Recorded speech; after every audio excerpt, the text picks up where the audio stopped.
In the previous lecture, we forecasted PP&E and D&A. Now, our focus will be financial liabilities.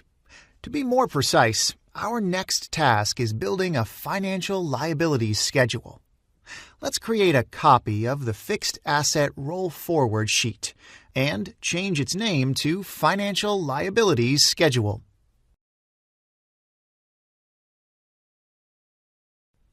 There are a few changes that must be made. Let's delete all numbers first. This ensures we won't use some cells from the previous sheet. We will not need the two gray boxes below the table, so I'll delete them. Let's change the items in the table. The first one will be beginning debt. The second one will be new debt. The third one will read principal repayment. And the total row will show us ending debt. Very well. We know for a fact that no new debt were made in 2015 and 2016. Let's fill in historical values by bearing this in mind. We can link ending debt for 2014, 2015, and 2016 simultaneously.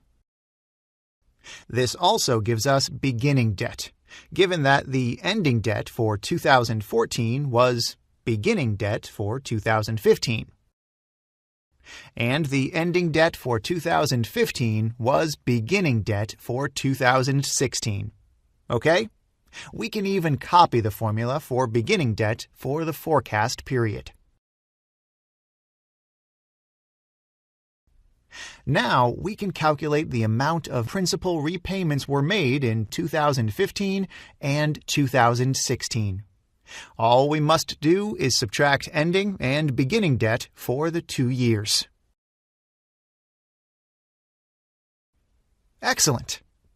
During the forecast period, things become more complicated. The company negotiated with its lenders to extinguish its ending debt during the next 10 years. The agreed interest rate that will be paid is 9%. And the firm will repay the debt through constant annual payments. Our forecast period is shorter than 10 years, so we won't see all debt disappear from the balance sheet. Good. We need to calculate the company's annual payment for the next 10 years. Excel makes this easy. We can simply use the PMT function. I'll select the loan rate, the number of periods in which it will be repaid, and the present value of the amount to be repaid.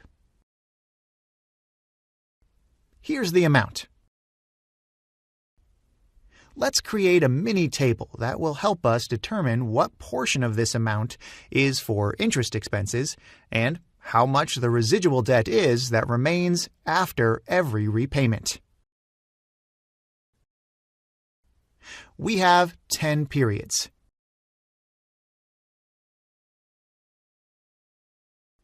The 4 rows of the table should be payment,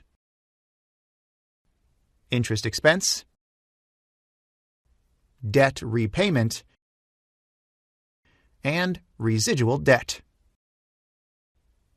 We said the agreed loan amortization plan involves constant payment, so the payment will be equal to the same amount in all 10 periods. Interest expenses will be equal to the amount of residual debt at the beginning of the period, multiplied by 9%, which is the agreed interest rate. I'll negate this number by putting a minus in front of the formula. The difference between the amount paid to the lender and the amount due for interest expenses is the amount of principal repayment. And finally, outstanding debt plus repayment, please note we have a negative sign here, gives us residual debt outstanding at the end of the year.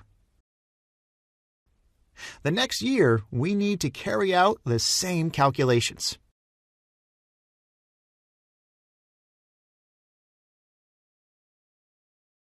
Now, I can copy the formulas for the rest of the years.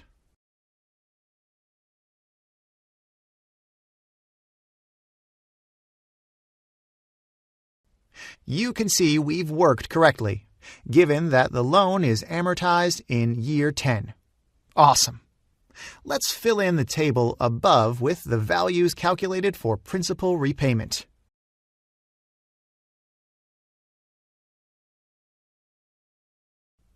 Now we can easily link these values with the P&L and balance sheet.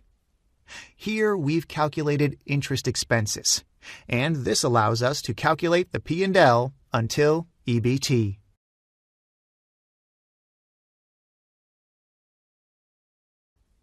And then outstanding debt we have can be linked with the output balance sheet.